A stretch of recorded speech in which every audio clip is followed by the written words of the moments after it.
සමන්තා චක්කවාලේසු අත්‍රාගච්ඡන්තු දේවතා සද්ධම්මං මුනිරාජස්ස සුනන්තු සග්ගමොක්ඛදං ධම්මසවන කාලෝ අයං බදන්තා ධම්මසවන කාලෝ අයං බදන්තා ධම්මසවන කාලෝ අයං බදන්තා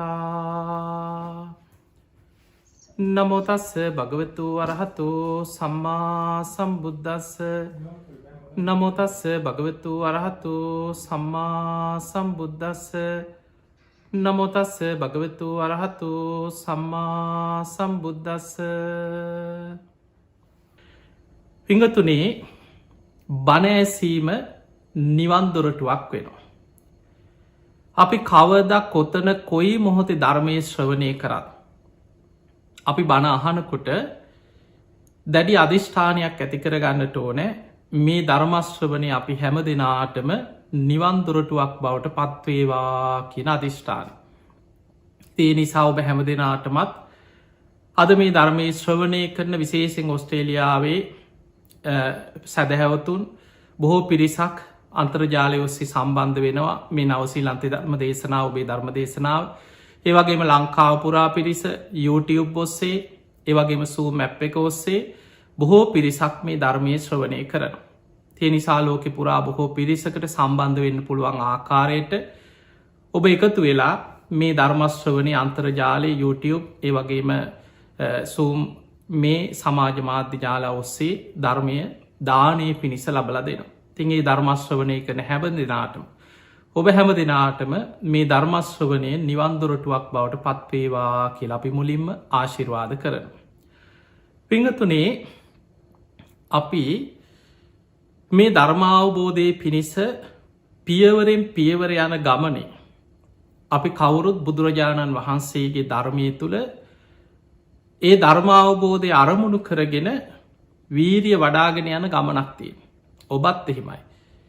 බුදුහාන්දුරන්ගේ ශ්‍රාවකයෝ භික්‍ෂු භික්‍ෂුණී උපාසක උපාසිකා කියෙන සිව්වනක් පිරිස. අපි කවුරුත් යන්න එකම මාර්ගයක මාර්ග දෙකක් නෑ. ඒ යන මාර්ගයේ ගමනේ වේගවත් භාවය ඉක්මනින් ඒ ගමනට යා ගැනීම පිණිසයි බොහෝ පිරිසක් බුදුරජාණන් වහන්සේගේ ධර්මය අහන පැවිදි ශ්‍රාවකයන්. ඒ අයි ගිහි ජීවිත අතහැරල පැවිදි වෙන්නේ. බුදු හාමුදුරුව ඒ අයගේ මාර්ගය පෙන්නුවේ මහණනේ පැවිද්දා කියලා කියන්නේ හරියට හන්සේෙක් වගේ. හන්සයට වේගේ පියාම ගන්න පුළුවන්කම තියෙන. අත්තටුවල බර අඩුයි. බොහොම චාම් සරල කෙනෙ. බුදු හාමුදුරුව පැවිද්ද උපමා කරයේ විදිහට. හැබැයි ගිහි ශ්‍රාවකයා බුදුරජාණන් වහන්සේ උපමා කරනවා මගේ ගිහි ශ්‍රාවකයන් හරියට මොනරෙක් වගේ. මොනර බොහොම ලස්සනයි. පිල් විදහාගෙන නටනවා. මොනරත් පියාමගෙන යනවා. හැබැයි අරවගේ වේගෙන් පියාඹ ගන්න බෑ. එදකොට ගිහි ජීවිතය ගත කරන ඔබ ඔබේ ජීවිතය තුළ හම්බ කරගන්න මහන්සි වෙන්න ඕනෑ. ඔබට නොයෙක් ප්‍රශ්න තියෙනවා වගකීම් තියෙනවා බැඳීම් තියෙනවා යුතුකන් තියෙනවා විශේෂෙන් පංචකාමයන් එක ජීවත්වෙනවා. හැබැයි ඒ සියල් අතර බුදුරජාණන් වහන්සේ පෙන්නවා මේ ගමනයාගන්නත් ඕන. ඒ නිසා ගිහි ශ්‍රාවකයෙක් කොහොමද මේ ගිහි ජීවිතය තුළ පංචකාමයන් අවබෝධයෙන් පරිහරණය කරගෙන මේ ගමන සැලසුම් කරගන්න කියන කාරණය අදාපි චුට්ටක් විමසල බලමු. දැන් අපි ගමු බුදුරජාණන් වහන්සේගේ කාලේ ධර්මය අවබෝධ කරගෙන ගිහි ජීවිත ගත කරපු ශ්‍රාවකයෝ දිහා බලන්න. අපි කවුරුත් දන්නවා දේශපාලනය කරනවා කියන්නේ පුංචි දෙයක් නෙමේ. කෙලෙස් වැඩෙන නිතර තරහාව ද්වේශය ඇතිවෙන මිනිස්ව එක්ක ගැටෙන්න සිද්ධ වෙන දෙයක්. හැබැයි බිම්බිසාර රජ්ජුරුවෝ සෝවාන් වෙලා ධාර්මිෂ්ඨව රට පාලනය කරා. රජතුමා සෝවාන් ඵලයට පත් වනාට පස්ස මේ ඔක්කොම වැඩක් නැමේ අනිත්‍යයි කියලා මාලිගාවෙන් එලියට ගේ නෑ. එක ගිහිල ගහක් යට ඉඳගෙන මේවා එකක්ත් වැඩක් නෑ මේ ඔක්කොම අනිත්‍යයි මං මේ අතහැරලා යනවා කියලා අතහැරී නෑ. ධාර්මිෂ්ඨව තමන් පන්සීල් රැකගෙන ආර්ය කාන්ත සීලයෙන් යුක්තයි සෝවාන් වෙච්ච ශ්‍රාවකයා තුනුරුවන් ගැන අවිච්ච ප්‍රසාදය ඇතිවෙන සෝවාන් වෙච්ච කෙනෙකුට ඔබ අහලා ඇති සෝතාපන්න ඵලයට පත්වෙන කෙනාට සෝතාපට්ටි අංග 4ක් පිහිටනවා. බුද්ධේ අවිච්ච ප්‍රසාදේ බුදුරජාණන් වහන්සේ ගැන අවබෝධයෙන් අචල සද්ධාවක පිහිටනවා. ධම්මේ අවිච්ච ප්‍රසාදේ එයා ධර්මය ගැන අවබෝධයෙන් අචල සද්ධාවක පිහිටනවා. සංඝේ අවිච්ච ප්‍රසාදේ ශ්‍රාවක සංඝයා ගැන අවබෝධයෙන් යුක්ත අචල සද්ධාවක පිහිටනවා. ඊළඟට ආර්ය කාන්ත සීලෙන් යුක්තයි. එයා සීලබ්බත පරාමාස මේ ප්‍රහාණය වෙච්ච කෙනෙක් අවබෝධයෙන්ම නිවන අරමුණු කරගෙන සීලේක පිහිටපු කෙනෙක්. එතකොට ඒ කෙනා මේ ගුණධර්ම රැකගෙන ධර්මාවබෝධය තුළ අර මාලිගාවේ තියෙන සැප සම්පත් පරිහරණය කරමින් ඒ රාජ්‍ය පාලන කටයුතු සාධාරණව ධර්මිෂ්ඨව දසරාජ ධර්මයෙන් ඒ පාලන කටයුතු කරගෙන ධර්මිෂ්ඨව රට පාලනය කරා. එතකොට එහෙමනම් අපිට පේනවා සෝවාන් වෙච්ච කෙනෙක් ධර්මය අවබෝධ කරගත්ත කෙනෙක් ගිහි ජීවිතය තුළ පංචකාමයන් පරිහරණය කරමින් ධර්මිෂ්ඨව ජීවත් වුණා. ඊළඟට අපි ගත්තොත් ඔබ දන්නවා විසාකා උපාසිකාව මේ බුද්ධ ශාසනය තුළ පුංචි වයසෙම පෙර සසර බොහෝ පින් ඇතුව බුදුරජාණන් වහන්සේ විසාකාව ගැන පෙන්නවා මහණෙනි විසාකාව කල්ප ලක්ෂයක් පාරමී පුරාගෙනාපු මහා පින්වන්ත උත්තමාවියක් කිය. එතකොට පුංචි වයසෙමයි විසාකාව සෝවාන් ඵලයට පත්වේ. ඒ විසාකාව තරුණ වයසට එනකොට විවාහ වුණා. ඒ විවාහ වෙන්නේ දැන් බලන්න සෝවාන් වෙච්ච විසාකාව තරුණ වයසේ විවාහ වුණේ තෙරුවන් සරණ ගිය පවුලකින් නෙමේ. ඒක ධර්මයේ සඳහන් වෙනවා. ඒකට හේතුව විසාකාවගේ පියා ඉගෙන ගන්න කාලේ තමන් එක්ක එකට අධ්‍යාපනය ලබද්දී තමන්ගේ හොඳම මිත්‍රයෙකුට පොරොන්දුවක් වෙලා තිබුණා. අපි පුංචි කාලේ ඉඳන් යාළුවෝ එකට ඉගෙන ගත්තේ ඒ අය තරුණ කාලයකට හැදිලා වැඩුණා. ඒ අය එකට පොරොන්දුවක් වුණා අපේ ජීවිතවල මේ හිත මිත්‍රකම අපිට ඥාති සම්බන්ධයක් කරගන්න පුළුවන්. අපි විවාහ වෙලා අපිට දරුවෝ ලැබුණොත් කාට හරි එක්ක පුතෙක් ලැබෙයි දුවෙක් ලැබෙයි. එහෙම වුණොත් අපේ පවුල් දෙකේ විවාහයක් සිද්ධ කරලා අපි මේ යාළුකම ඥාතිකමක් හැටියට පවත්ව ගමු කියලා පොරොන්දුවක් වෙලා තිබුණා. ඒ පොරොන්දුව උනේ බුදුහාමුදුරු මුණ ගැහෙන බොහෝ කාලයකට කලින් විසාකාවගේ පියා වෙච්ච පොරොන්දුවක්. හැබැයි විසාකාව දුවෙක් ඉපදුනා තරුණ වයසේ බුදුහාමුදුරන්ගේ බණහලා සෝවාන් ඵලයට පත් වුණා බොහොම ධර්මිෂ්ඨයි. දැන් නිසි වයස එනකොට අර මිත්‍රයාගේ නිවසෙන් විවාහ යෝජනාව ආවා. ඒ එනකොට ඒ පිරිස පිළි අරගෙන හිටියේ නිගණ්ඨනාථ පුත්තගේ ශ්‍රාවකයෝ. නිගණ්ඨ ආරාමවලට දන් පින්කම් කරනවා නිගණ්ඨයන්ව විශ්වාස කරනවා. ඒ අය තමයි අදහගෙන හිටියේ. එතනදි විසාකාවට ප්‍රශ්නයක් ඇති වුණා විසාකාවගේ පවුලේ අයට මේ පොරොන්දුව කඩන්නද නැත්නම් මේ මිත්‍යා දෘෂ්ටික පවුලෙන් විවාහයක් කරගන්නද. අවසානයේ බුදුරජාණන් වහන්සේ මුණ ගැහෙන්න ඇවිල්ලා විසාකාව පියතුමත් එක්ක ඇවිල්ලා මේ කාරණේ බුදුහාඳුරන්ගෙන් විමසනවා.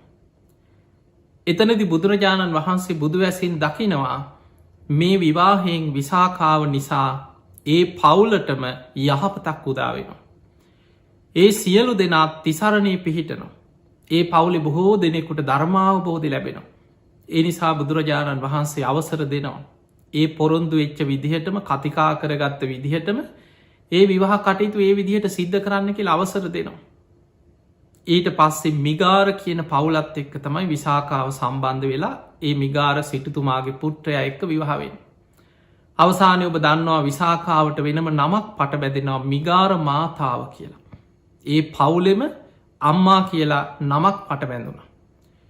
එතකොට විසාකාව විවාහ වෙලා දරුවෝ 20 දෙනෙක්ගේ අම්මා කෙනෙක් කියලා. මොකද ඒ කාලේ ආයුෂත් වැඩි විසාකාව අවුරුදු 120ක් ජීවත් වුණා. බොහොම පංච කල්යාණයෙන් යුක්ත නිරෝගී සම්පත්තියක් ඇතුව අවුරුදු 120ක් ගියත් තරුණ පෙනුම ඒ කාය ශක්තිය තිබ්බ කෙනෙක් කියන. එතකොට බලන්න දරුවෝ 20 දෙනෙක් හදා වඩාගෙන ගිහි ජීවිතයේ ගත කරගෙන දැම් මේ ධර්මය අවබෝධ කරගත්ත කෙනෙ විසාකාව. එතකොට විසාකාවගේ ජීවිතෙන් ඔබ හිතන්න සෝවාන් විච්ච කෙනෙක් විවාහ ජීවිතයක් ගත කරා දරුවෝ ලැබුණා. ඒ විවාහ ජීවිතවල යුතුකාං වගකීම ඒවා ඉෂ්ට කරා. ඒ සියල්ලත් එක්ක නිතර බණහන්නාව අපිට බුද්ධ දේශනාවල ගොඩාක් සඳහන් වෙන විසාකාව ගැන. විසාකාව ලස්සනට ජීවත් වුණා. දැන් අපිට පේනවා සමහර වෙලාවට බණක් ඇහුවට පස්සේ මේ ධර්මය තුළ අපි සමහර එක බණයි දෙකයි අහන්නේ. ඒ බණහල ඉවර වෙලා එයාට නිකං අසුභ භාවනාව හරි පිළිකුල් භාවනාව හරි අපි හිතම මේ දවසයි දෙකයි භාවනා කරන්න. ඔක්කොම එපාවෙනවා. ගෙදර මනුස්්‍යයත් එපාවෙනවා ළමයිනුත් එපාවෙනවා මේ කක්කත් ඩක් නෑ කියලා රත්තරම් බඩු ගලුල පැත්තක දාලා නිකන් හෙන ගැහුවගේ බලාගත්තුවත බලාගෙන ඔබ දැකලා ඇති සමහර චරිත මේ වගේ එක බණත් දෙකක් අහපු ගමන් සම්පූර්ණ අමුතු වෙලා විකෘති වෙලා යනවා මනස.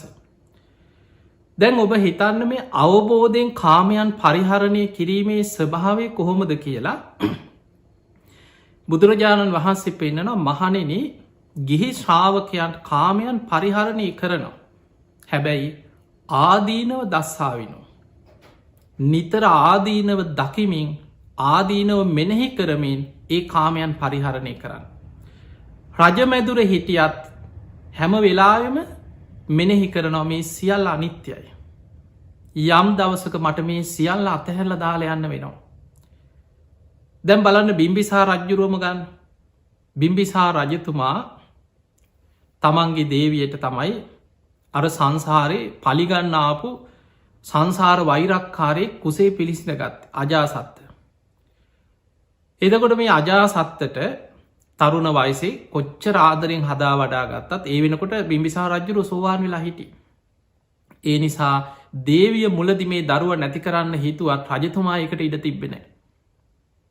රජතුමා ප්‍රාණඝාතයෙන් වැළකිච්ච කෙනෙ. මේ දරුවා බොහෝම ආදරෙන් හදා වඩා ගත්ත. තරුණ වයස එනකොට රජකම ඉල්ලුව ඉල්ලපු ගමන් දුන්න. අන්න අතහැරීම. ඊළඟට කල්පනා කරනේ දැම් මට නිදහසේ බණ භාවනා කරගෙන බුදුහාන්දුරන්ගෙන් බණහාගෙන නිතර වේළුවනයට යන්න එන්න පුළුවන් රාජ්‍ය කටයුතු පුතාට පවරලා කියලා රජකම දුන්න.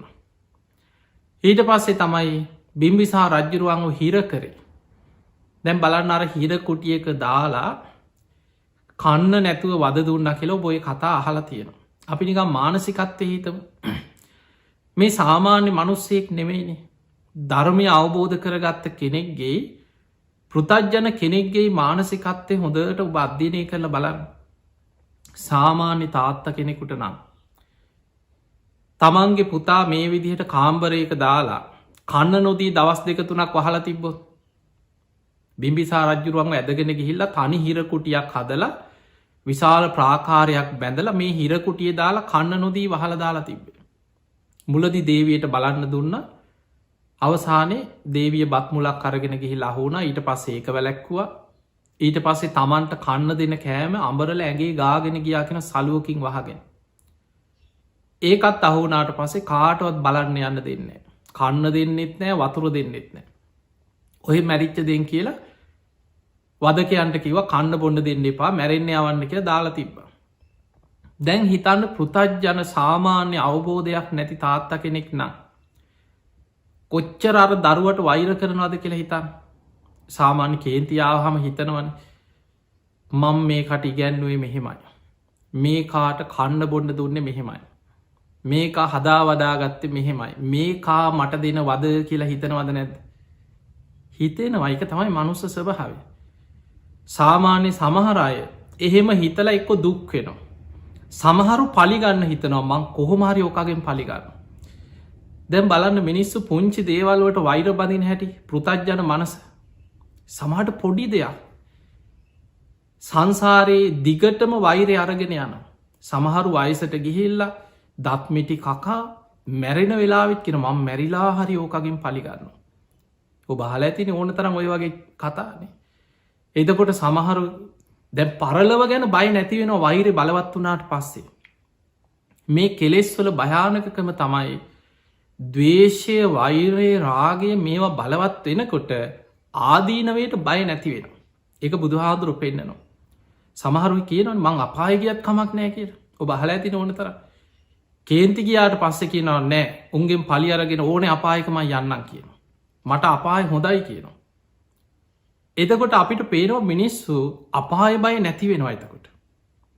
හිරේ ගියත් කමක් නෑ මං මැරුණත් කමක් නෑ සතේ සර්පයෙක් වෙලා හරි ඕකගෙන් පලිගන්නවා කියන අහල නැද්දෝක. එතකොට බලන්න පෘතජ්ජන මනස ඒ තරම් දරුණු මට්ටමට සැනින් වෙනස් වෙනවා. දවේශය බලවත්වෙනවා ඒ සැනින් නුවන යටපත්වෙනවා. ආදීනවයට තියෙන බය නැති වෙනවා. ඕනෙම මොහොතක සැනින් අපායගාමි අකුසලයකට මනස වැටෙනවා. අන්න ඒකයි පෘතජ්ජන කෙනයි සෝවාන් වෙච්ච කෙනයි අතර තියෙන භයානකම තත්ත්වය. බුදුහාදුරුව පෙන්න්නන මහනෙනි පෘතජ්ජන කෙනා අතින් ඕනම මොහොතක තමන්ගේ මව මිය යනවා කියන එක සිද්ධ වෙන්න පුළුවන් කියන. පෘතජ්ජන කෙනෙක්ගේ අතින් ඕනෙම මොහොතක තමන්ගේ පියා මිය යනවා කියන එක සිද්ධ වෙන්න පුළුවන් කියන. එතකොට අපි හිතන්න පුළන්නේ අපි නං කවදාවත් එහෙම කරන්න කියල් හැබැයි ඒ ස්වභාවය අපේ මනසි තියෙනවා. පෘතජ්ජන කෙනෙක්ගේ අතින් රහතන් වහන්සේ නමක් වුණත් ඝාතනය කරනවා කියන එක සිද්ධ වෙන්න පුළුවන් කිය.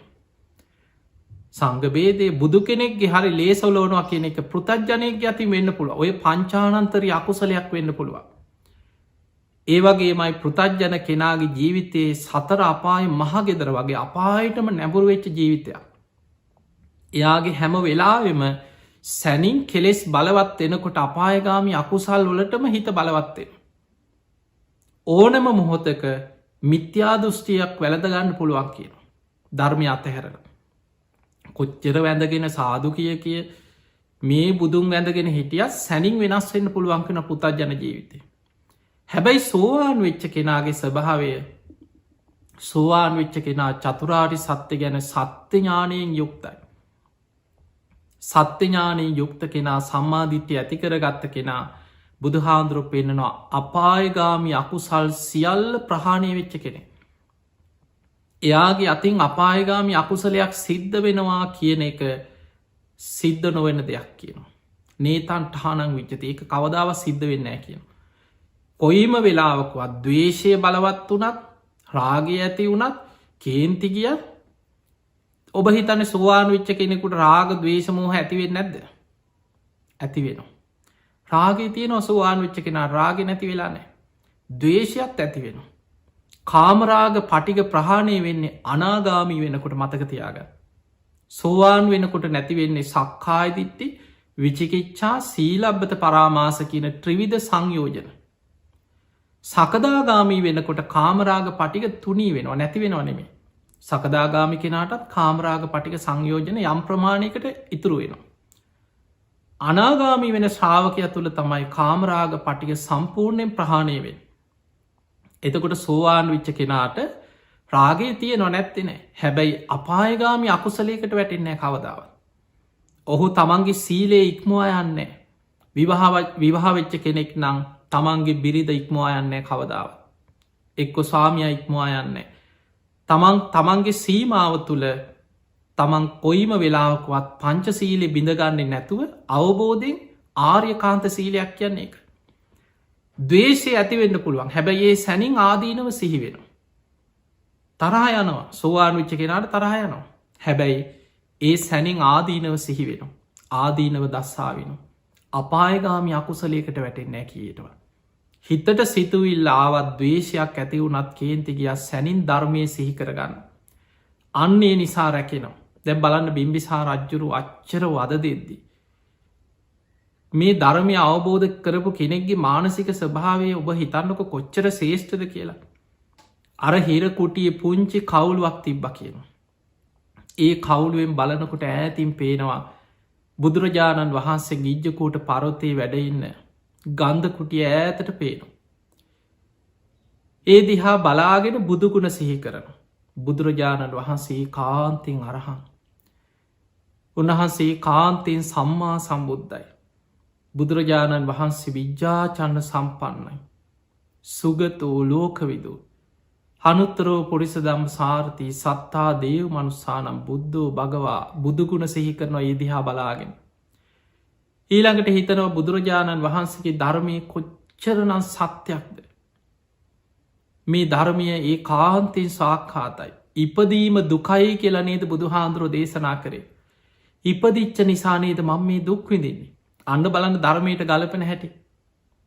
දැන් හිතන්න අපිට ප්‍රශ්නයක් එනකොට අපි කොච්චර බනහලා තිබුණත් අපිට කරදර බාධා එනකොට අපිට හිතෙනවද ඉපදීම දුකයි ඉපදිච්ච නිසානේද මන් දුක් විඳින්න කියලා හිතනවද? නෑ. අපිට සැනින් හිතෙන්නේ මෙච්චර කරන මට ඇයි මෙහෙම වෙන්නේ? අපි මෙච්චර පින්කම් කරනවා, මෙච්චර පන්සලට සම්බන්ධයි, මේ තරම් දන් දීලා තියෙනවා, මේ වගේ දේවල් කරා අපිටමනේ මේ කරදර කියලා අන්න එහෙමයි හිතෙන්නේ. කෝ අපිට මේ වැෑ විපාක කියලා හිතර එකපාරට. හැබැයි බිම්බිසාර රජතුමා අච්චර තමන්ට කරදර එනකොට හිතනවා බුදුහාඳුරන්ගේ ධර්මය කොච්චර සත්‍යයක්ද. ඉපදීම දුකයි කියලා දේශනා කරේ. ඒ ඉපදිච්ච නිසානේද මම මේ දුක් විඳින්නේ. ඒ ධර්මයේ කාන්තෙන් සාක්ඛාතයි, සන්දිට්ඨිකයි, අකාලිකයි, ඒහි පස්සික ඕපනයිකෝ ඒ දිහා සාධුකාරදිදී ධර්මයේ ගුණ හිතනවා.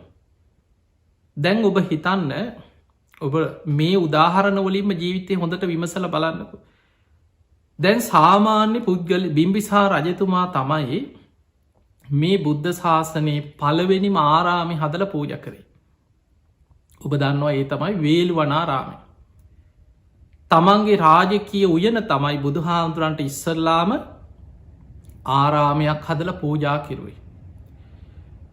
එතකොට සාමාන්‍ය පුතත්ජන කෙනෙක් නම් එක පාට හිතන්න ඕන් අපි ආරාමයක් පූජ කළ අපිට වෙච්චදේ කෝ අපිට බැලුව බුදුහාමුදුරු. බුදුහාමුදුරන්ට ඔච්චර ඉරදි තියෙනවටන් ඇවිල්ල මාව බේරගෙන යන්න එපේ. එහෙමත් හිතයි සමහට. හැබැයි බුදුරජාණන් වහන්සේ උන්වහන්සේගේ යුතුකම ඉෂ්ට කරා. ධර්මාවබෝධය ලබල දුන්න. රජතුමා ධර්මය අවබෝධ කරගත්ත කෙනෙ සෝවාන් වෙච්ච කෙනෙක් දන්නවා මේ පෙර කර්ම විපාකයක් මේන්නේ සංසාරය. ඒ කර්ම විපාක වලක්වන්න බුදු හාන්දුරු කියනෑ. එතකොට බිම්බිසා රජතුමා කොයිම විදිහකවත් තමන්ගේ පිනට ගරහා කරගත්තේ නෑ. තමන්ගේ පිනටම කරපු පින්කං සිහි කර කෝ අපිට විපාක කිය ලැහුවෙනෑ. බුදුගුණ සිහි කරා, ධර්මය ගුණ සිහි කරා, සඟගුණ සිහි කරා, මරණ සතිය වැඩුවා, අනිත්‍ය මෙනෙහි කරා. අවසානයේ එච්චර ධර්මය සිහිකරගෙන ඉන්නකොට දින ගණන් ගෙවෙනවා, කන්නත් නෑ, වතුරත් නෑ, මැරෙන්න්නෙත් නෑ. ඊට පස්සේ තමයි අජාසත්ත දේවදත්ත හාමුදුරන්ගෙන් ගිහි ලහන්නේ මේකට මොකක්ද කරන්නේ දැන් දවස් ගානක් මැරෙන පාටක් නෑ කිය. බලන්න දේවදත්ත සිවුරක් දරා හිටියත් කොච්චර පාපී සිතුවිලි ඇති කෙනෙක්ද කියලා. ඒ වෙලාව කියනවා මැරෙනකම් බලන් ඉන්න එපා. යටිපතුල් පලල වදදීලම ඉක්මනට මරලදාන්න කිය. ඒ උපදි සරං ඇවිල්ල තමයි වදකයන්ට අන කරේ. ඒ වෙලාවෙ කිව්වා ගිහිල්ල යටිපතුල් පලන්න කියෝ. ගිනිපොකුරුට ඇවිද්දෝල වදදීල මරපං කියෝ. කියල තමන්ගේ මාලිගාවට ගිහිල්ලා තමන්ගේ කාම්බරයේ දොරවහගෙන දැන් අජාසත්ත ඇවිද ඇවිද ඉන්නවා. දැම් මට පණවිඩේයි. දැන් රාජබටෙක් දුවගෙන ඇවිල්ල මට පණවිඩේ කියයි මැරුණ කියලා. එතකොට මේ කරදර ඉවරයි කියලා හිත හිත ඉන්න. එහෙම කාම්බරය ඇතුළේ දැන් ඇවිද ඇවිද ඉන්නකොට රාජ බටෙක් දුවගෙන ඇවිල රජ්ජුරුවන්ගේ දොරට ගැහව රජතුමනී පණවිඩයක්. බොහොම ආසාාවෙන් දොර ඇරිය.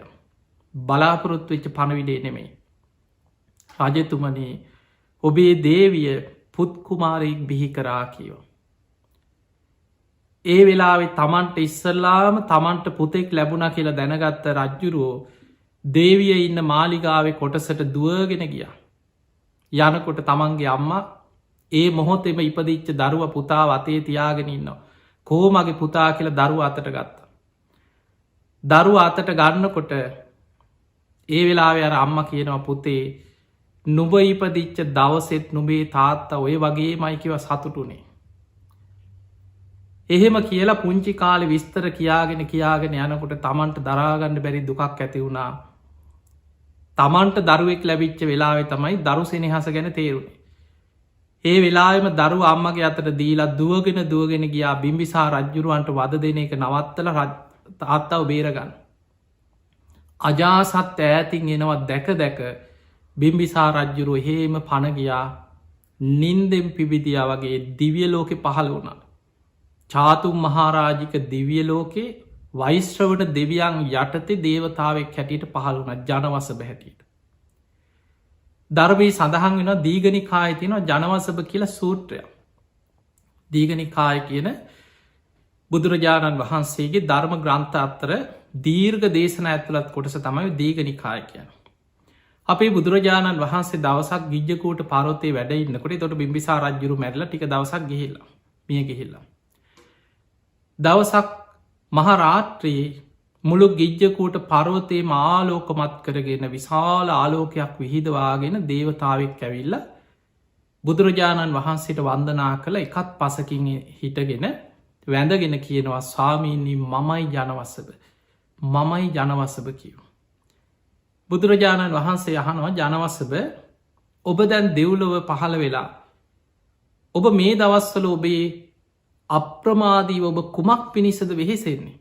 ඔබේ අරමුණ මොකක්ද කියල හැව මේ දවස්සල සාමීනී භාග්‍යතුන් වහස මන් දැන් සකදාගාමී වෙන්න මහන්සි ගන්නවා කිය. එහෙම කියලායි මනුසලෝක සොවාන් වෙලා හිටිය දැන් ජනවසභ දෙවියන් කියන සාමීනී මන් දැන් සකදාගාමී වෙන්න මහන්සේනවා. අන්නේ දේශනාවේ හරි ලස්සන තොරතුරු ගොඩාක් තියෙනවා එක දිග දේශනාව.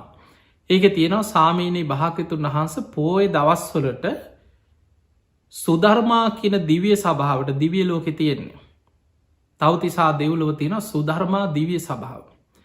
මේ සුධර්මා දිවිය සභාවට දෙවිවරු එකතු වෙනවා කියෙන සදෙව්ලෝම දෙවිවරු වෙනවා කියෙනවා ඒකට එකතු වෙලා බණහන්. පසොලොස්සක පෝය දවසට සනන්ත් කුමාර කියලා සුද්ධවාස බඹලවඉන්න අනාගාමී වෙච්ච බ්‍රහ්ම දේවතාවෙක් දිවිය ලෝකෙට වැඩම කළ දෙවියන්ට බණ කියනවා කිය. එතකොට බලන්න පෝය දවස්වලට දෙවියන් එකතු වෙලා බණහන. දෙවියන්ට දහම් දෙසන්නෙන්නේ අනාගාමී වෙච්චාය අනාගාමි විච්චාය උපදින දිවිය ලෝකොවල් නෙමේ. බ්‍රහ්ම තලවලත් සුද්ධවාස කියල බ්‍රහ්ම ලෝක පහක් තියෙනවා. අවිහ අතප්ප සුදස්ස සුදස්සී අකනිට කියන්නේ සුද්ධවාස බ්‍රහ්ම ලෝක පහ. එහෙ උපදින්නේ අනාගාමි වෙච්චායි විතරයි කියනවා. ඒ යහපව් කාමලෝකෙට කොහෙවත් එන්නේ එහෙම පිරිනිවන් පාන. එතකොට අනාගාමී වෙච්ච බ්‍රහ්ම දෙවි කෙනෙක් සනන්ත් කුමාර කියලා දිවිය ලෝකෙට ඇවිල්ල දෙවියන්ට දහම් දෙසන. එතකොට ජනවසභ දෙවියන් කියන සාමීනී භාග්‍යතුන් වහන්ස අපි දිවිය ලෝකෙ කතා කරන්නේ සතර සතිපට්ඨාන ගැනයි. අපි දිවිය ලෝකෙදි කතා කරන්නේ සතර සම්යක් ප්‍රධාන වීරිය ගැනමයි. අපි දිවිය ලෝකෙ කතා කරන්නේ සතර ඉර්දිපාද පංච ඉන්ද්‍රිය පංච බල සප්ත බොජ්ජංග ආර්යෂ්ඨායික මාර්ගය මේවා ගැනමයි කිය. සාමීනී භාග්‍යතුන් වහන්ස දිවිය ලෝකයේ ඉන්න දෙවියන් අතරින් මනුස්සලෝකෙදි බුදුහාපතුරුවන්ගේ ධර්මය තුළ සද්ධහා සීල සුත ත්‍යාග ප්‍රඥා කියන සේක බල වඩාගෙට දිවිය ලෝක ආපු දෙවිවරු. අනෙක් සියලු දෙවියන්ට වඩා දිවිය තේජසින් දිවිය වරණයෙන් දිවිය බල පරාක්‍රමයෙන් අනෙක් සියල්ලන්ට වඩා දෙව්ලෝ බැබලෙනවා කිය. ඔය වගේ දිවිය ලෝකෙ ගොඩාක් විස්තර කියලා ස්වාමීනී මන් සකදාගාමි වෙන්නයි දැන් වීරිය වඩන්න කියලා වැන්ද මං එහෙමනම් ගිහින් එන්නම් කියලා නොපෙනේ ගියා. පසුවදා බුදුරජාණන් වහන්සේ උදෑසන සංඝයා රැස් කරා. රැස් කරලා බුදුරජාණන් වහන්සේ අහනවා භික්‍ෂූන් වහන්සේලා ඉදිරිය කියනවා මහණෙන ඊයේ රාත්‍රී මෙන්න මේ වගේ දෙවි කෙනෙක්කා. විශාල ආලෝකයක් විහිදවාගෙන ආපුේ දේවතාව මමයි ජනවසභ කියලා බුදු හාමුදුරු ඉදිරියේ මේ වගේ පෙනේ හිටිය කියව. ඔහොම කියනකොටම අර සංගේ ආතරින් ආනන්ද හාමුදුරුව නැකිටල වන්දනා කරලා කියෙනවා ස්වාමීනී භාග්‍යතුන් වහස මට අවසරයි. මට හිතෙනවා කිය ඔය නං එකත් එකටම ජනවසභ කියලා පෙනේ හිටියේ බිම්බිසා රජතුමාදෝ කියලා. බුදුරජාණන් වහන්සේ වදාලා ආනන්ද ඔබ ඉලක්කෙට හිතුවා. ඔබේ කල්පනාව හරියට හරි කියව. ඊයේ රාත්‍රී ජනවසභ කියල පෙනී හිටිය වෙන කෙනෙක් නෙමේ කිය ඔය බිම්බිසා රජ්ජුරු තමයිකිව. එතකොටේ ජනවසභ දේශනාව තියෙනවා දීගන ඒක කොහෙවත් නෑ සාමීනී බලන්න මගේ පුතා මට දීපු වද මනුස්සලෝකෙදි අජාසත්ත මට මෙහෙම වද දුන්න මගේ කකුල් පැලුවම් මට මෙහෙමයි ඔය මොකොවත් නෑ. ඒවා එකක්කත් හිතේ පිහිටල නෑ. ධර්මය විතරයි හිතේ පිහිටි. එතකොට බලන්න ධර්මය අවබෝධ කරගත්ත ශ්‍රෝවාන් වෙච්ච ශ්‍රාවකයා මරණ මංචකයේ පවා හිත පිහිටවාගෙන ඉන්නේ ධර්මය තුළ පමණයි. තමන්ට වද දුන්නා කන්න දුන්නේ නෑ මට මෙහෙමයි සැලකුයි ඒව මොකවත් හිතේ නෑ. අච්චර කකුල් පලල වදදීල මරලවත් අජා සත්ත ගැනවත් මැරිච්ච හැටිවත් වදදීපුය ඒ මොනවත් බුදු හාන්දුරුව එක කතා කරේ නෑ. සාමීනි මන්දැන් සකදාගාමීන මහන්සි ගන්නවා කියලා දිවිලෝක විස්තරයක් කියලා වැඳලා අතුරුදාගන්න. එතකොට අපිට පේනවා ධර්මය අවබෝධ කරගන්න ශ්‍රාවකයන්ගේ ජීවිතවල ස්වභාව කොච්චර ආදර්ශමත්ද කියලා හිතන්න. ඊළඟට පිංගතුනේ අපි විසාකාව ගැන කතා කරා. ඔබ දන්නවා විසාකාව නව කෝටියක පළඳනාවක්. විසාකාවගේ පියතුමා දෑවැද්දට විවාහ වෙන දවස දීපු පළඳනාව තමයි මේල පළඳනාව. එතකොට සාමාන්‍යමය වලල්ලක් චේන එකක් වගේ නෙම ඉන වටේට පැළඳගෙන යන රනින් කරපු නිර්මාණයක් හැටියට වටිනා මැනික් ඔබ්බපු පළඳනාවක් තමයි මේල පළඳනාව. එතකොට විසාකාව දැන් හිතන්න දවසක් ඔන්න නිතර බණහන්නේනවා. දවසක් හදිසිය උත්සවයකට ගිහිල්ලා බොහොම ලස්සන්ට ඇඳ පැළඳගෙන ගිහිල්ලා එනකොට පරක් වුණා. දැන් ගිහිල්ලා මේවා ගලෝලා ආපහු ඇදුම් මාරු කරගෙන බණහන්න එන්න කියොත් වෙලාව නැති වෙනවා. එහෙම්ම මාව. ඇවිල්ලා හැබැයි දම්සභා මණ්ඩපයට ඇතුල් වෙන තැන සේවිකාව එලියෙන් ඉන්න බොහෝ වෙලාට බණ ඇහෙන්න විදිහට එලි වාඩි වෙලා ඉන්නවා. සේවිකාවට අර පළඳනාව ගලෝල දීලක් කියව මේ බිමින් තියලා කියව මේක බලාගන්න එක බොහොම බර පළඳනාව. මේක යනකොට මතක් කරලා ගන්නෝක බලාගන්න කියලා ඇතුළට ගිය.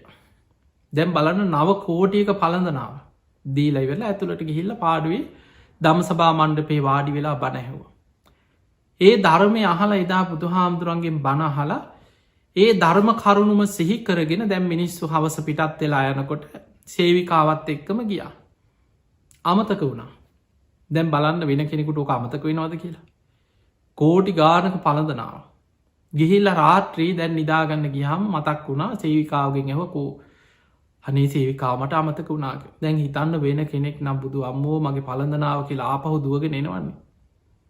කෝටි නමයක් මේක පොඩි සෙල්ලමත්ද කියලා ආපහු වෙනවන්නේ. නින්දයයිද හොඳට නිදාගත්තා. උදේ පාන්දර සේවිකාවට කතා කරලා කීවා ඔබ ගිහින් ජේතවනයට ගිහිල්ල බලන්න ඒ තිබ්බ තැන තියෙනවද ඉච්චරයි. ඔබ තිබ්බ යම් තැනක් ඇද දම්සභා මණ්ඩපේට ඇතුල්ලෙන තැන කොහරි අයිනකි ඒ පළඳනාව එතන තියෙනවද කියලා බලන්න.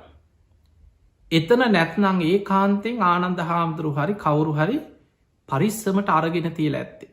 කවුදේ කරන් තිබ්බ කියලා බලාගෙන එන්න ඉල්ලන්ඩ පාකිව. සේවිකාව ගිහින් තොරතුරු හොයලා බලන්නකොට දැනගත්ත ආනන්ද හාමුදුරුව ඒ අරන්තිය. ආනන්ද හාදුරු දැක්ක දැක්ක ගමන් අදුනගත්ත මේක විසාකාවගේ පළඳනාව. අමතක වෙලා ආවහම දෙන්නම් කියලා අරන්තිබ්බ පරිස්සමට. සේවිකාව ගිහින් කිව්වා විසාකාවනි අන්න ආනන්දයන් වහන්සේ ඒ පළඳනාව අරන්තියල. ඒ වචනය කන වැටෙනකුට විසාකාව ජේතවනේ පැත්තට හැරිලා සාධකාරදීලා කියනවා සාදු සාදු සාදු දැන් ඒක මට අයිති නෑ කියෝ. දැන් ඒක සංඝයාටයි අයිති. ආනන්දයන් වහන්සේ බුදුහාන්දුරන්ගේ අග්‍ර උපස්ථායකයන් වහන්සේ ධර්ම බහන්්ඩාගාරිකයන් වහන්සේ ඒ අතින් අල්ලලා යම් තැනක තිබ්බනං දැන් ඒ අයිති සංඝයාට. එතකොට ඒක හිතෙන් අතහැරිය. හැබැයි මතකතියාගන්න ඔන්න බුද්ධිම ශ්‍රාවකයෝ. දැන් ඕක ආනන්ද හාන්දුරුව පලදින්නද. ආනන්ද හාන්දුරන්ට කියලා ආනන්ද හාන්දුරු පලදින්නත් නෙමේ. විසාකාව කල්පනා කරත් දැම් මේක සංඝයාට අයිති. මං මේක විකුණලා සංඝයා වෙනුවෙන්ගේ මුදලි ආරාමයක් කරලා සඟ සතු කරලා ශාසනයට පූජ කරන. අන්න බුද්ධිමත්කම. එතකොට ඒ වගේ බුද්ධිමත්තෙන්ට ඕන. අන්න බුද්ධිමත් ශ්‍රාවකයා. විසාකාව මොකද කරේ ඊට පස්සේ ඒ පළඳනාව අරගෙනාව. ඒ අරගෙනාවේ මගේ කියන හැඟීමෙන් නෙමේ දැම් මේක සංඝයාට අයිතිදේ. හැබැයි මං ශාසනය වෙනුවෙන් මේකෙන් දෙයක් කරනවා. එහෙම ඇවිල් අඩබෙර කරුවන් පිටත් කරලා මේක වෙන්දේසි කරන්න සූදානන් කර. බොහොම දනවස් සිටුවරු ඒ අයගේ දියනිවරු ආසාාවෙන් මේ පළඳනාව අරගෙන බලනවා. නමුත් ඒ අයට පලදින්න තරම් කාය ශක්තියක් නෑ. මේක බොහොම බර ආවරණය. විසාකාවගේ කාය ශක්තිය නිසා විසාකාවට මේක පලඳගෙන ඒක කයට බරක් අපහසුවත් දැනෙන් නෑ කිය. කොච්චර ආස වනත් මොන තරම් වටිනාකම තිබුණත් වෙන කෙනෙකුට මේක පලදින්න අමාරුයි. දින ගානක් කණඩබෙරග හල අවසාන විසාකාව තීරණය කරා නව කෝටියකට එදා වෙන්දේසි කරද්‍ය අවසානය තමන්ම ගත්තා. තමන්ගේ පලඳනාව තමන්ම මිල කරලා නවකෝටියකට තමන් මරගෙන ඒ මුදලම වෙන් කරා පූර්වාරාමි හදන්න ඉඩම ගත්තේ කහවනු නමකෝටියකට ඉඩමක් ගත්ත. තවත් කහවනු නවකෝටියක් වියදං කරලා දෙමහල් ප්‍රාසාදයක් හැදවා ඒ තමයි පූර්වාරාමි. ඒ පූර්වාරාමි සඟ සතු කළ පූජ කරන දවසේ හැම කුටියකටම ඒ ඇඳ ඇතිරිලි පුටු මේස ඒ ගොඩ නැගිලිව ඊළඟට ඒ සරසන්න තවත් කහවනු නම් ඔක්කොම 27 කෝටියක් වියදං කරා කිය. එදා බුදුරජාණන් වහන්සේට ඇතුළු සංඝයා වඩම්මලා මේ පූර්වාරාමි විසාකාව පූජ කරන දවසේ විසාකාවට හිතුනා මේ කාම්බර 1000ක ආරාමයක් කියන. මේ ආරාමය අනේ බුදු හාමුදුරුව මේ හැම කුටියක්ම බලලා ඒ හැම කුටියකම බුදු හාමුදුරු වැඩ ඉන්නවනන් කියලා හිතුනා. මේ සිතුවිල්ල දැකපු බුදුරජාණන් වහන්සේ බුදුරුව දහසක් මවාගෙන හැම කුටියකම බුදු හාමුදුරු වැඩ හිටිය කියන. විසාකාව කුටියෙන් කුටියට ගිහිල්ල බලනවා බලන හැම කුටියම බුදු හාමුදුරු වැඩයි. එදා විසාකාවට ඇතිවෙච්ච සතුටට බුදුගුණ කිය පූර්වාරාමි වටේ තමන්ගේ දරුවෝ මුණුබුරෝ පිරිවරාගෙන බුදුගුණ කියා අර ආරාමි වටේට බොහොම සතුටෙන් ලස්සනට තාලිට ගීතිකා වගේ බුදුගුණ කියකි යන. භික්‍ෂූන් වහන්සේලා බලාගෙන හිටිය මේ විසාකාව වෙනද බොහෝම සංවරයි. මහා හඬින් වචනයක් ඇහෙන්න කියන්නෙත් නෑ. බොහොම සංවරයි. අද මේ හයියේ මේ ලස්සනට තාලිට දරුව කට්ටියත් එක්ක හැමෝම පිරිවරාගෙන ආරාමි වටේ මේ වැඳ වැඳා යන්නේ මොකද මේ ඔළුවට්ටික කවුල් වෙලාද කියලා සමහරුවීට. ඒවෙලේ බුදුරජාණන් වහන්සේ ළඟට ගිහින් කෙන සාමීනි භාග්‍යතුන් වහන්ස අදනම් විසාකාව පොඩ්ඩක් ඔළු අවුල් වෙලා වගේකි. ආරාමි වටේ වැඳ වැඳ යනවකව හයිය මොනවද කියෝකියෝ. ඒවෙලේ බුදුරජාණන් වහන්සේ වදාළ හා මහනිනි විසාකාව ගැන හෙම හිතන්න එපා කිය. ඔය විසාකාව කල්ප ලක්ෂයක් පාරමී පුරාගෙනාපු මහා පින් ඇති කෙනෙක් කියව. ඔය විසාකාවගේ අවසාන මනුස්ස ජීවිතයේ තමයි කියව මේ. එතකොට ඒ වෙනකොට සෝවාන් වෙලා හිටිය. බුදුරජාණන් වහන්සේ වදාලා මහනිනි විසාකා මරණින් මත්තේ නිම්මාන රති දෙව්ල උපදිනවා කියෝ. එහෙදි සකදාගාමී පලට පත් වෙලා පරනිම්මිත වසවර්ති දෙව්ල උපදිනවා කියෝ. එහෙදි අනාගාමී පලට පත්වෙලා සුද්ධවාස බඹලව ඉපදිලා ඒ බ්‍රහ්මලෝක පහේම පිළිවලින් උපදින. අවිහ අතප්ප සුදස්ස සුදස්සි අකනිට කියන අනාගාමී බ්‍රහ්මලෝක පහේම ඉපදිලා අකනිටා බඹලෝද විසාකාව පිරිනිවන් පානවා කියව. එතකොට බලන්න ඔන්න බුදුහාදුරන්ගේ ශ්‍රාවකයන්ගේ සංසාර ජීවිතවල ස්වභාවේ. ඒ නිසා පිංහතුනේ අවබෝධයෙන් යුක්තව ජීවත්වෙන කෙනා. ඒ කෙනා කාමයන් පරිහරණය කරනවා හැබැයි ආදීනව දස්සාාව. රජ මැදුර හිටියත් අත්තරම් පොරෝගෙන හිටියත් මොන්න තරම් කෝටිකන යානවාහන පරිහරණය කරත් එයා දන්නවා ඒ සියල්ල අනිත්‍යයි. යම් දවසක මේ සියල්ල මට අතහැරලා යන්න වෙනවා කියලා අවබෝධයෙන් පරිහරණය කර. ඊළඟට මතකතියාගන්න බුදු හාන්දුරන්ගේ ශ්‍රාවකයෝ සාමාන්‍යක බහල ඇතිව සමහරලාවට ඔය හම්බ කරන්න යන්න ඔය තන්හාාව නිසා ඔච්චර මොකටද සල්ලි ඔය හම්බ කරන්නේ හම්බ කර ඔය සල්ලි වැඩි වෙනකොට තන්හා වැඩි වෙනවා ඔය වගේ වව බහල ඇතින. ඒ බුද්ධ ශාසනය තියනෙව නෙමෙයි. එතකොට හම්බ කරනකොට තන්හා වැඩි වෙනවනම් හම්බ කරන්න නැතිමිනිහට තන්හා අඩුම වෙලා යන්න එපෑ. එහෙම තන්හා අඩුවෙන්නේ. බුදුරජාණන් දැන් ඔබ හිතන්න අනාත පිණ්ඩික සිටතුමා කෝටිපතියද නැද. අනාත පිණ්ඩික සිටතුමා කෝටි ප්‍රකෝටිපතිය. ඒ කෝටි ගානක් තිබ්ම නිසා තමයි 54 කෝටියක් වියදං කළ ජේතවනය හැදුව. ඒක ප්‍රතිඵලය කී දෙනෙක් බුක්තිවින්දද. මුළු සැවැත්නුවර හිටපු කෝටි ගානක් එදා සැවැත්නුවර කෝටි 7ක් ජීවත් වනා කියලා තියෙන. එතකොට අපිට පේනවා සැවැත් නුවර කියන මේ පුංචි නගරයක් නෙමෙයි. අද ඉන්දියාවම කොච්චර ඉන්නවද? කෝටි 120 ගාණක් ඉන්නවා 30කට ආසන්න. එදා සැවැත් නුවර කියලා හඳුන්වපු ඒ විශාල ප්‍රදේශය තුල ඒ තමයි කොසල් රජුරුවන්ගේ රාජ්‍ය අග නගරේ. කෝසල රාජ්‍ය කෝටි 7ක් හිටියා කියන ඒ රාජ්‍ය භූමිය සීමාව තුල. බුදුහාඳුරු බුදු වෙලා අවුරුදු 45යි වැඩ හිටියේ. එයින් වස් කාල 19ක් ජේතවනාරාමේ වැඩ හිටියා. පූර්වාරාමේ වස් කාල 6ක් වැඩ හිටියා. අවුරුදු 25ක්ම වැඩ හිටියේ බුදු වෙලා සැවැත් නුවර. ජේතවනාරාමේ අනාථපිණ්ඩික සිටුතුමා හදපු ආරාමේ තමයි ජීවිතේ වැඩිම කාලයක් වැඩ හිටියේ වස් කාල 19ක්. ඒ නිසා සැවැත් නුවර ඉන්න විශාල පිරිසකට බණ අහන්න මාර්ගඵල ලබන්න නිවන් අවබෝධ කරගන්න වාසනාව ලැබුණා. අද ත්‍රිපිටකයේ සඳහන් දේශනා ගත්තොත් සූත්‍ර පිටකේ දේශනාවලින් 4න් 3ක්ම දේශනා කරලා තියෙන්නේ සැවැත් නුවර ජේතවනාරාම. ඔබ අහලා ඇති ගොඩාක් දේශන පටන් ගන්න. ඒතං සමයම් භගවා සාවත්තියං විහෙරති ජේතවනේ. ඒ වගේම ධර්ම සංගායනාවේදී අනාථපිණ්ඩික සිටුතුමාට ගෞරවයක් වශයෙන් විශේෂයෙන් යෙදුවා අනාථපිණ්ඩිකස්සාරාමී. අනාථපිණ්ඩික සිටුතුමාගේ ආරාමේ වැඩ ඉන්නකොට කරපු දේශනාව කියලා. එතකොට හිතන්න මේ වගේ බුදුරජාණන් වහන්සේ කරන්න එපා කියපු ව්‍යාපාර තියෙනවා. ඒ තමයි මත් කුඩු මද්‍රව්‍ය වෙළදාම්, වහල් වෙළදාම්, අවියාවිධ වෙළදාම්, මස් පිණිස සතුන් ඇති කිරීම, ඒ වගේ වෙළදාම් තමයි කරන්න එපා කියලා තියෙන්නේ. සාධාරණව ධාර්මිෂ්ඨව කෙනෙකුට උත්සාහයෙන් දහඩිය වගුරුවල තමන්ගේ නුවනින් බුද්ධියෙන් කෝටි ප්‍රකෝටිපතියෙක් වෙන්න පුළුවන්. බුද්ධ ශාසනය බුදුහාන්දුරෙක් එපා කියන්නේ ධාර්මිෂ්ඨව දියුණුව කරායන්න පුළුවන්. හැබැයි කොච්චර තමන් මොන තරන් මිල මුදල් උපයාගෙන ලෝකෙ කොච්චර ඉහලට ගියත් ආදීනව දස්සාාවෙන. ආදීනව දකින්න. නිතරේ යථා ස්වභාවය මෙනෙහි කරන්න මේ සියල්ල අනිත්‍යයි. මට යම් දවසක මේ සියල්ල අතහැරල යන්න වෙනවා කියෙන අවබෝධයෙන් ඉන්න. තැන් බලන්න බිම්බිසා රජතුමා අච්චර මාලිගාවල රටක් පාලනය කරපු රජ්ජුරු මං කොහොමද මැරිලා මේවා දාල යන්නේ කියල හිතුවෙනෑ. ධර්මී හිත පිහිටෙව්වා ඕන වෙලාව අතහරින්න වෙන්න දේ අතහැරිය. ඒ නිසා හැම වෙලාවෙම ඔබ ගිහි ජීවිතය ගත කරනකොට ඔබේ ජීවිතය පියවරෙන් පියවර සැලසුම් කරා. තැන් ඔබ සාමාන්‍යෙන් හිතන්න ඔබේ ජීවිතය දැන් අද නවසීලන්තය වගේ රටක ඔබ ජීවත්වෙනවා.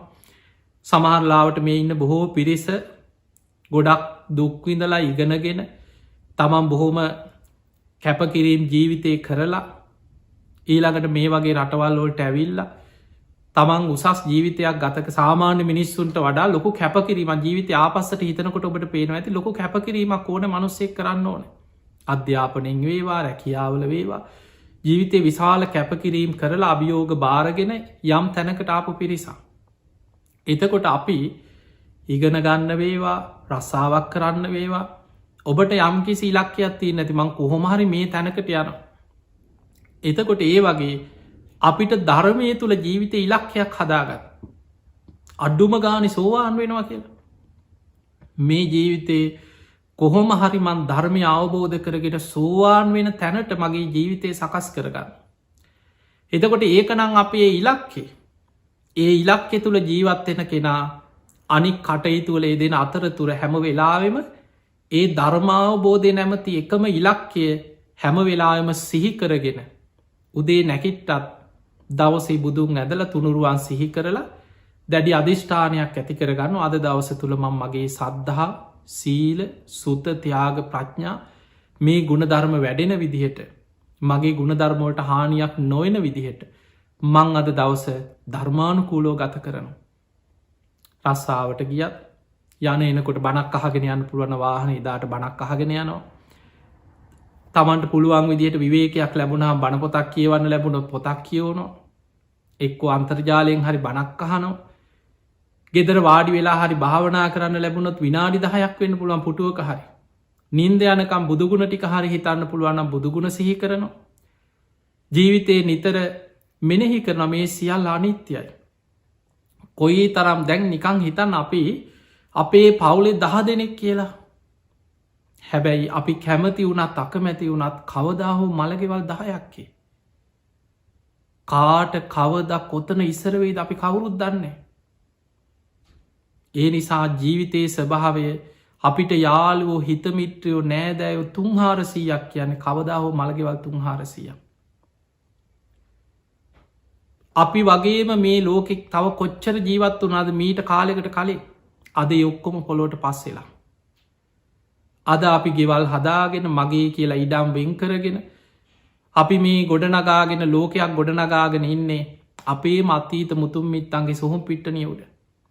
තව අවුරුදු 50ක් 100ක් යනකොට අපි ඔක්කොම ආයි පොලොට පස්සෙලා තව පිරිසක් වෙනම විදිහට ඒවැ අයිතිවාසිකං කියාගෙන මේ ලෝකෙ ගොඩනගෙන. ඒ නිසා යථා ස්වභාවය හැම වෙලායිම හිතන් ආදීනව හිතන් අනිත්‍ය මෙනෙහි කරන්න. ඒ විදියට ඔබට නිතර ධර්මය මෙනෙහි කරගෙන ධර්මානුකූලව ජීවත්වෙන්න පුළුවන්න පියවරෙන් පියවර කරුණු 5ක් බුදුහාදුරු පෙන්න්නනවා. ඒවට කැනෙ සේක බල සද්ධාව සිල්වත්කම දහම් දැනුම ත්‍යාග සම්පත්තිය ප්‍රඥාව. සද්ධාව නිතර තුනුරු අංගුණ සිහි කරන්න. බුදුගුණ හිතන්න බණපොතක් කියවත් ධර්මය ගුණ ධර්මය ගැන වැටහෙන්න බුදු හාන්දුරු ගැන තුනුරුවන් ගැන සද්ධාවයි බලවත්තේ. ඊළඟට තමන්ගේ සීලේ ගැන හොඳ සිහියෙන් ඉන්න. මොකද අපිට අපි සෝවාන් වෙන තෙක්ම අපේ සීලේ ඕනම මොහොතක අපි සිහියෙන් හිටිය නැත්නම් බිඳෙන්න්න තියෙන ඉඩ කඩ වැඩි. ඒක මතක තියාගන්න. අපි සමහරලාවට හිතනවා නෑ මට මා විශ්වාසයි. මන් දන්නවා මං ගැන මට නං එහෙම වෙන්න මන්නං එහෙම නෑ කියලා හිතෙන්න්න පුළුවන්. කවදාවත් ඔබේ හිත ඕනෑවට වඩා ඔබ විශ්වාස කරන්න එපා. මේ හිත තමයි අපිෝ අපායට ඇදගෙන ගිය. මේ හිතම තමයි අපිෝ නිරේට ඇදල දැම්ම. මේ හිතව තමයි අපිෝ තිරිසන් ලෝක ඇදගෙනගේ. සතරාපාය මහගෙදර කරගෙනාපු සංසාරික විඤ්ඥානයක් අපි මේ තාම පරිහරණය කරන්න. අවිද්‍යාව තන්හාාව කියන දේ තාමත් ඒ විඤ්ඥානයත් එක්ක බැඳිල බැසගෙන තියෙන්. තන්හා රාග දේශ මෝහාදී ක්ලේෂයන්ගෙන් යුක්ත හිතක් අපිතාම් පරිහරණය කරන්න. ධර්මය අවබෝධ කරගන්න තෙක් අපි තාම අනතුරෙන් මිදිල නෑ. ඒ නිසා පින්වතුනේ යම් ඒකයි බුදුහාන්දුරු පෙන්නන්නේ මහනෙන යුද්ධ 1000ක් දිනනවට වැඩිය. ඔබහල ඇති ගාථාවක බුදුහාන්දුරු පෙන්නනවා යුද්ධ 1000ක් ජය දිනනවට වඩා සක්විති රජ වෙනවටත් වඩා චක්‍රවර්ති රාජ සම්පත්තිය ලබනව සක්විති රජ වෙන. දෙදෙව්ලෝට අධිපති සක් දෙවිදු වෙලා උපදිනවා. ඒ සියල්ලට වඩා සෝතාපත්ති පලේ ශේෂ්ටයි කියෙන සෝවාන් පලේ ශේෂ්ටයි කියල බුදු හාන්දුරු පෙන්නු. ඒ නිසා පිංහතුනේ ධර්මය ජීවිත ඉලක්කයක් තියාගන්න. තමන්ගේ ජීවිත ඉගෙනගත්ත මං මේ කාලේ මං මේ කාලේනකොට කොහොමාරි දුක්විඳලා රසාාවක් කරගත්තා ගයක් දුරක් හදාගත්ත යානවාහනයක් ගත්තා. ඔය ඔක්කොමත් එක්ක ජීවිතය ආපස්සට හැල්ල බලන්න දැන් කොච්චර වයිසට ගිහිල්ලද කියලා. අපි දන්නේ නෑ මේ බණහාගෙන හිටියට තව කල්තියනවා කියලා හිතෙන්න්න පුළුවන්. හැබැයි අපි දන්නේ නෑ අපේ ඇගේ මොනවගේ ලෙඩක් තියෙනවද. අපි දන්නේ නෑ අපේ ඇගේ මොනවගේ රෝගයක් දුවනවද. තව කොච්චර කාලයක් අපිට ජීවත්වෙන්න තියෙනවද. කර්මාන් රූපී අපි තව කොච්චර ආවිශ තියෙනවද. හැම් මතක තියාගන්න ආවිශ කර්මයෙන් ගෙනාපු ආවිසම ගෙවල ලෝක හැමෝම් මැරෙන්නේ. බුදු හාදුරු පෙන්වා සමහරු උපතින් ගේන ආවිෂ ඒකට ධර්මය කියන ජීවිතේන්ද්‍රිය කියලා. උපතින් අපි ගේ ආවිශක්තියන ඒ ආවිශ ගෙවල මැරෙනවා මිනිස්සු. ඒකට කෙනවා ආයුක්කේ මරණ කියලා. සමහරයට ආවිශ තිබුණත් පෙර සංසාරය කරපු කර්ම විපාක විටිං විට මතු වෙලා මාරක හැටියට මරණයට පාර කැපෙනවා. ආවිෂ තියෙද්දී කර්ම විපාකයක් ඉස්සර වෙන. ඒකට කෙනවා කම්මක්කය මරණ කියලා. ආවිෂ තියෙද්දි කර්ම ඉස්සර වෙන කම්මක්කය. සමහරයට ආවිෂ ගෙවනකොටම කර්ම විපාකයක් එකට එකතු වෙන. ඔබ යක්කේ. ඔය ක්‍රම තුනම නැතුව මැරෙන්න්න පුළුවන් කියන. ඒවට කෙන උපච්චේද කියලා. ඒ තමයි ස්වභාවික විපා. දැ අප හිතම භූමි කම්පාවක් කියල දහස් ගානක් මැරෙන. මුහුදු ගොඩ ගලන සුනාමියක් කෙනවා. ලක්ෂ ගානක් මිනිස්සු මැරෙන. විශාල වසංගතයක් ඇවිල්ල ලක්ෂ ගානක් මිනිස්සු මැරෙන. ඒ උපච්චේද ගනයට වැටෙන්. ඒ නිසා අපේ ජීවිතය අපිට ආවිස දිහැම බල අපිට තව කල් තියෙන අපේ 50යි කිය අපිට ජීවිත අපි දන්නේ නෑ කවදා කොත්තන කොයි මොහොතේ මරණය ඉස්සර වේද. ඒ නිසා පින්වතුනි අප්‍රමාදීවෙන් වීරිය වඩා ධර්මය දියුණු කරගන්න උත්සාහයක් ගන්න පියවරෙන් පියවර ඉස්සරහට යන්න. දවසින් දවසකට එක බණත් දෙකක් අහන් බලන්න අන්තර්ජාලය කොච්චරද බණ තියෙනවද කියලනේ. එක පැත්තකින් ගත්තොත් අදාපි ලෝකේ අපිට සමා ලෝක පිරිහීමක් කොහොමත් තියෙන එක හැමදාම එන්න පිරිහෙමින් යන කාලයක්. ඒක කොහොමත් ලෝකෙ තියෙනද. එක පැත්තකින් ගත්තොත් අපි ලෝකෙ වාසනාවන්තයි. ඒ තමයි මීට අවුරුදු 30-40කට එහා ඔබේ අම්මල තාත්තල ආච්චිල සියල දිහා බලන්න. මෙහෙම බණහන්න තිබෙනෑනි වාසනාව. අද කොහේ හිටියත් ඔබ නවසීලන්ත හිටියත් ලංකාව හිටියත් ඔස්ට්‍රේලියාව හිටියත් උත්තරද්‍රවී පැත්ත හිටියත් දක්ෂිණද්‍රවී පැත්තෙ කොහ හරි හිටියත් ඉන්ටනෙට් තියෙනවනම් අන්තර්ජාලි තියෙනවනම් අද කොහේ හිටියත් බණහන්න පුළුවන් මනුස්සේකට. ඒ නිසා ධර්ම දේශනා කොච්චර තියෙන අද මුළු ත්‍රිපිටකේම තියෙන එක ඇප් එක බාස ගණනාවකින් දේශනා අහන්න මුළු ත්‍රිපිටකේම කියවන්න පුළුව. එතකොට ඒ වගේ ධර්මය ගැන හොයන කෙනෙකුට මේ තාක්ෂණයේ තමන්ට ධර්මාවබෝධයට කල්්‍යයාන මිට්‍රය කර ගන්න පුළුව. අන්නේ නිසා ඒ කල්්‍යයාන මිට්‍ර සේවනය ධර්මය තුළින් අද හොදටම ලෝකෙ අපිට ලබාගන්න පුළුවන් කාලයක්. බාහිරින් ලැබෙන අංග දෙක එක තමයි සෝතාපත්ති අංග 4 සෝවාන් වීමට අවශ්‍ය අංග 4ක් බුදුහාදුරු පෙන්න්නන. බාහිරින් අංග දෙකයි. කල්්‍යයාන මිට්‍ර සේවනයයි සද්ධර්මශ්‍රවනයයි. අදේ අංග දෙක හොඳටම ලැබෙන කාලයක්. තමා තුළ ඇති කරගන්න ඕනෑ යෝනිසෝ මනසිකාරයයි දම්මානු දම්ම ප්‍රතිපදාවයි. ඒ අහන ධර්මය නුවනින් විමසීම ඒකට අපිගෙන යෝනිසෝ මනසිකාරය. ඒ ධර්මය අහල තමා තුළින් විමසා බැලීම යෝනිසෝ මනසිකාරය. දම්මානු දම්ම ප්‍රතිපදාව කැනේ ධර්මයට අනුකූල ජීවිතයක් ප්‍රතිපදාවක් ජීවිතය ඇතිකර ගැනීම.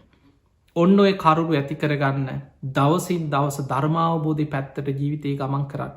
කරුණු පහක් තියෙනවා සද්ධාව, සිල්වත්කම, දහම් දැනුම, ත්‍යාග සම්පත්ති අතහැරීම, ඊළඟට ප්‍රඥාව. ඔය කරුණු පහ දවසින් දවස ජීවිතය ඇති කරගන්න. තින් එහෙම නං ඔබ හැම දෙනාටම මේ ලැබිච්ච මනුස්ස ජීවිතය අපි දන්නේ නෑ කවදා කොතන කොයි මොහොතේ මොන විදිහට අවසන් වෙයිද කොහොම හුස්මටිකයිද අපි කවුරුත් දන්න. තේනි සප්‍රමාදීව ඔබ හැම දෙනාටම උතුම් ධර්මයම අවබෝධ කරගෙන ධර්මාවබෝධය කරායන්නම වාසනාව ලැබේවා කියල අපි ආශිර්වාද ප්‍රාර්ථනා කරනවා. පිංහතුනේ සියලු දෙවියෝ සාධකාරදිදී මේ පින් අනුමෝදන් වෙත්වා අද මේ ධර්මශ්‍රවනයෙන් ඔබ රැස් කරගස් සියලු පින සියලු දෙවියෝ සාධකාරදිදී මේ පින් අනුමෝදන් වෙත්වා දෙවියන්ගේ දිවියස් හිසුරු වර්ධනය කරගෙන සියලු දෙවියෝ උතුම් නිවනටම පත්වේවා කියල සාදු කියල දෙවියන්ට පින් අනුමෝදන් කරන්න. ඒ වගේ මේ දෙවියන්ගේ පිහිට රැකවරණ ආශිර්වාදය ඔබ හැම දෙලාටමත් විශේෂයෙන් නවසීලන්තේ ඕක්ලන් නුවර ශ්‍රී ලංකාරාම විහාරස්ථානයේ දායක කාරකාදී හැම දෙනාම මේ වස්කාලය තුළ ඒ ස්වාමීන් වහන්සේලාට සිව් පසෙන් ඇප උපස්ථාන කරන්න කැපවෙලා කටයුතු කරන ඒ විහාරස්ථානයට සම්බන්ධ පවුල් 25ක දායක කාරකාදී මේවර කටින පින්කම සම්බන්ධ වෙලා කටයුතු කරන හැම දෙනාමත් ඒ වගේ මොබේ විහාරස්ථානයේ පූජනය නායක හාන්දුරන් වහන්සේලා ඇතුළු සියලු ස්වාමීන් වහන්සේලාටත් ධර්මාවබෝධය පිණිස මේ පින ආශිර්වාදයක් වේවා කියලපි ආශිර්වාද කරනවා. විශේෂයෙන් ශ්‍රී ලංකාරාම විහාරස්ථානයේ විහාරාධිපති නවසීලන්තයේ ප්‍රධාන සංගනායක අතිපූජනීය ගෞරෝණීය වල්ගම ශ්‍රී මුනින්ද වංශනායක මාහිම්පාණන් වහන්සේ උන්වහන්සේ මේ දිනවල ලංකාවේ වැඩ සිටිමින් ඒ වස් සමාදන් වෙලා ඒ කටයුතු මේ විහාරස්ථාන කටයුතු සොයා බලමින් වැඩ සිටිනවා. ඒ පූජනීය නායක මාහිම්පාණන් වහන්සේත් නිදුක්කේවා නිරෝගිවේවා සුවපත්වේවා උන්වහන්සේට ධර්මාවබෝධය පිණිස මේ පින ආශිර්වාදයක් වේවා කියල අපි ආශිර්වාද ප්‍රාර්ථනා කරමු. ඒ වගේ විහාරස්ථානයේ දැනට වස් සමාදන් වෙලා කටයුතු කරමින් වැඩ සිටින පූජනීය මහා සංඝරත්නය පූජනීය උඩකල දෙනියේ යසස්සිනායක මාහිම්පාණන් වහන්සේ, පූජනීය වල්ගම රේවත ස්වාමීන් වහන්සේ, පූජනීය හැඟව රාහුල ස්වාමීන් වහන්සේ ඇතුළු පූජනීය මහා සංඝරත්නය නිදුක්කේවා නිරෝගිවේවා සුවපත්තේවා. ඒ හැම දෙනාට මත් උතුම් ධර්මාවබෝධය පිණිස මේ පින ආශිර්වාදයක් වේවා කෙළේ හාමුදුරන් වහන්සේලාට අපි ආශිර්වාද කරමු. උන්වහන්සේලා ප්‍රාර්ථනීය බෝධියකින් උතුම් නිවන් අවබෝධයටම මේ පින ආශිර්වාදයක් වේවා. එහෙමනම් ධර්මය ශ්‍රවණය කරපු සෑම සියලු දෙනාටමත් ඔස්ට්‍රේලියාවේ සැදැහැවතුන් ලංකාව ඉන්න පිරිස, ලෝකෙ පුරාම ඉන්න පිරිස, ඒ හැම දෙනාමත් නවසීලන්තේ ඕක්ලන් නුවර ශ්‍රී ලංකාරාම විහාරස්ථානයේ මේ ධර්මශ්‍රවණය වෙනුවෙන් සම්බන්ධ වෙච්ච ඔබ හැම දෙනාමත්, ඔබේ දායක කාරකාදී සියලු දෙනාමත්, මේ වෙනුවෙන් කටයුතු කරපු ඔබ හැම දෙනාමත් නිදුක්කේවා නිරෝගිවේවා සුවපත්තේවා කියල අපි ආශිර්වාද කරනවා. ඔහුම ඇඳගන්න. අභිවාදන සීලිස්ස නිච්චං වද්ධා ප්‍රචායිනෝ චත්තාරෝ ධම්මා වඩ්ඩන්ති ආයුවන්නෝ සුකම් බලං ආයුරාරෝග්‍ය සම්පත්ති සග්ග සම්පත්ති මේ වෙච අතෝ නිබ්භාන සම්පත්ති මිනාතේ සමිච්චතු. හැම දෙනාම නිදුක්කේවා නිරෝගිවේවා සුවපත්තේවා සුවපත්තේවා සුවපත්තේවා. හැම දෙනාටම තෙරුවන් සරණයි.